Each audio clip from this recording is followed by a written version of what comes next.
জামাই সেজে আমি হাজির হয়েছি, উপহার কি কি পাবো লিস্টি করেছি। আরে জামাই যে এত তাড়াতাড়ি চলে এলে? ভুলে গেছে মালিক, সরি সরি সরি, আমি চলে যাচ্ছি। নেক্সট ইয়ার কখন কোন লগ্নে আসতে হবে আমাকে জানিয়ে দেবেন। তাড়াতাড়ি আসার জন্য সরি, হ্যাঁ আসছি। আরে আরে রাগ করছো কেন? এসো বাবা এসো এসো। হাজির হয়েছি, হাজির হয়েছি।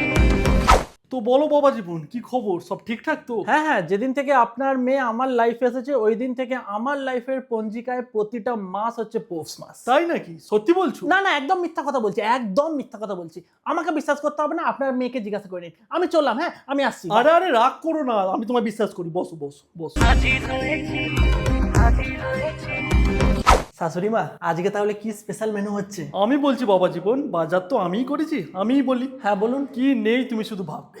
মাটন, গলদা চিংড়ি, পাবদা, ইলিশ সবই। বাহ বাহ বাহ বাহ বাহ, অসুর মশাই মানে শ্বশুর মশাই। আর বাবা, মাটনের ভ্যালু তো এখন তোমার থেকে বেশি। কি? 1200 টাকা কেজি। আর ইলিশ ছুঁতে গিয়ে ছ্যাঁকা লেগে গেল। আর ওই যে সকালে এক গাদার লিচু ঠুসলে, ওই রসালো লিচু কিনতে গিয়ে আমার দুটো লিচু শুকিয়ে গেছিল, তাও তোমার শাশুড়ি মা বললো আনতে, নিয়ে আসলাম। কারণ যতই হোক একমাত্র জামাই বলে কথা। খাবো না আমি।